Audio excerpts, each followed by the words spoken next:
Então, pessoal, por que que o DNS a gente está considerando como um novo campo de batalha? Bom, o DNS a gente precisa entender qual que é a função básica, né? Traduzir nomes para IPs.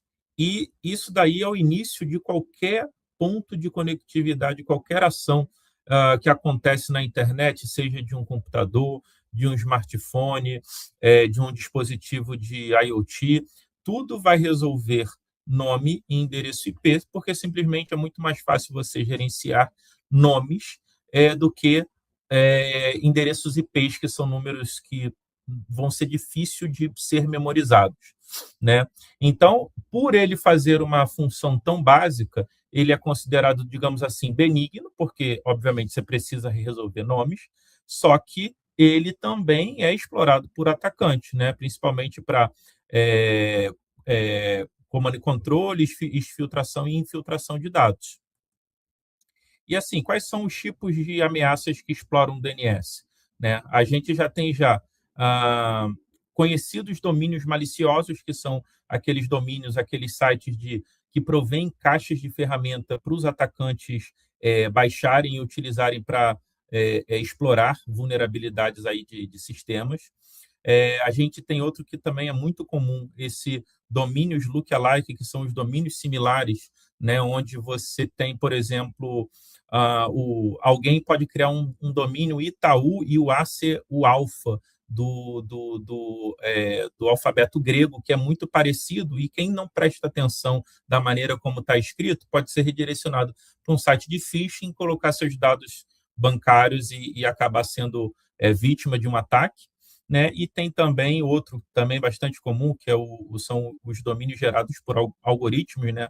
O DGA e o RDGA, onde os atacantes, para burlar já domínios, digamos assim, maliciosos que são conhecidos, começam a gerar aleatoriamente domínios ABCD, EFG, e uma variação enorme entre esses caracteres para que eles burlem esse bloqueio de domínios já conhecidos como dados maliciosos, né?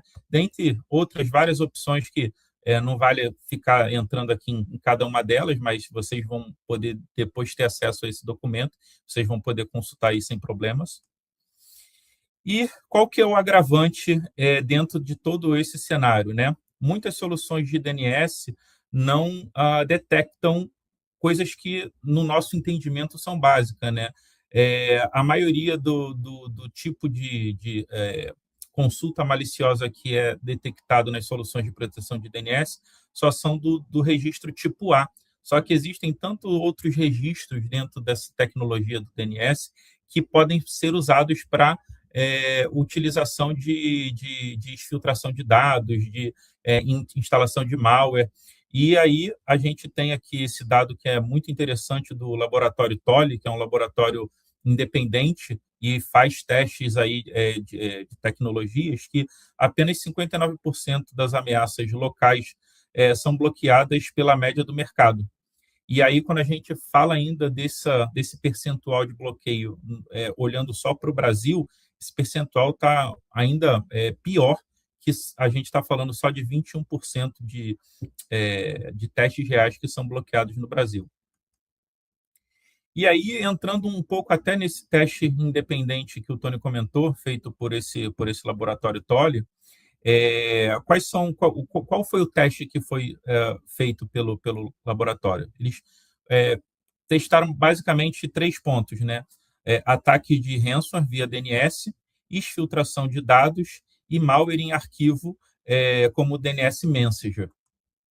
E aí, como resultado, a gente teve a análise do Infoblox One e de outras soluções de mercado, né? Então, como a gente pode ver, as soluções de mercado deixaram passar a maioria dos testes, né? Só de fato os malware que estavam contidos dentro do registro tipo A ou tipo Quad A, né? Tipo A para IPv4, Quad A para IPv6, e você vê que a solução da Infoblox conseguiu detectar e bloquear todos.